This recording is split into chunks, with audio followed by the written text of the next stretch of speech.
served in the military for about 21 years, and I was in the United States Navy for those 21 years, and the branch of that, the sub-branch of the U.S. Submarine Force. My first tour in the Navy was out of Pearl Harbor. I joined right out of school, right out of high school, and I was driven to serve my country, and I was very happy to do it. Well, the military experience allowed me to be part of something bigger than myself individually. Selfless model, a servant model, that really helped me in my current role, which is the sales strategy principle. And for SLED, the state and local and education market, they're driven by a lot of the same altruistic motives. So the mission outcomes are slightly different, but the internal motivations of the customer base are very, very similar. So it really has helped me understand, what really drives them to try to get their mission done for in this case, their citizen constituents.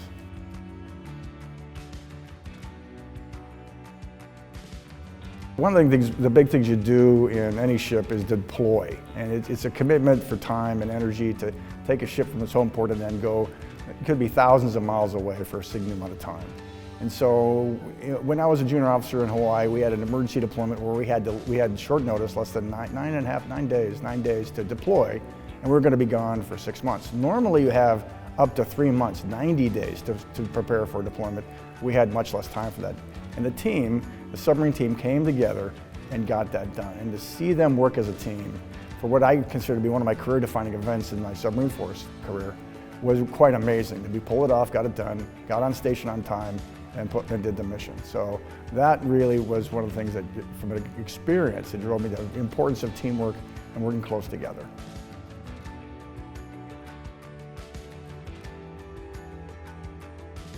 Well, the leadership style that I developed in the military, because the submarine crew is very tight and very, very small, I knew everybody's first name, last name, their families, so I was able to have much more of a servant leadership. I didn't have to have a lot of command and control leadership. It was more along the lines, hey, this is what we want to get done as an outcome.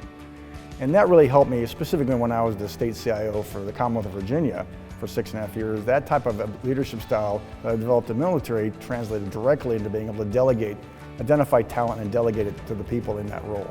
And that really helped me out. So that leadership role of understanding, okay, what would be better to get done, and just for me as a supervisor, and then delegate the specifics out, that really helped out.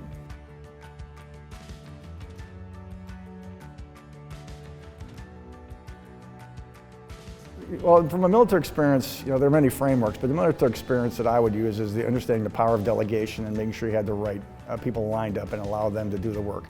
And because they're going to be doing it better than, at least in large cases, I could do. And so the framework I used for decision was urgent. Is the issue, is it important, is it interesting, or is it a distraction? And delegation was a common theme for all of that, and say, what's the best way to do that? Because there are very little things I need to had time to do myself, but I could say, okay, track this, get this done. So that's the framework I used.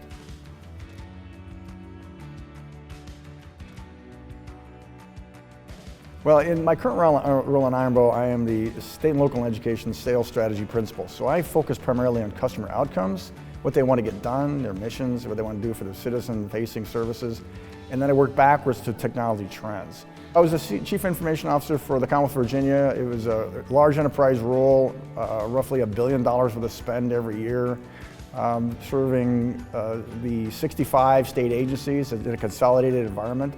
And I had a chance to run a team of about 250 to 300 people, depending on the time frame. Started with 250, closed out to 300 toward the end, and allowed me to run a very large organization enterprise. And so it was a culmination of my career as an IT practitioner, and I really enjoyed the opportunity to be in that role. And it really allowed me to get an idea of what it was like to serve a significant number of people in a large state. Virginia has 8.9 million people, and across the entire spectrum of services, from Department of Vehicles, Department of Transportation, Department of Social Services, and it allowed me to see the spectrum of the services that I provide to the citizens of our country.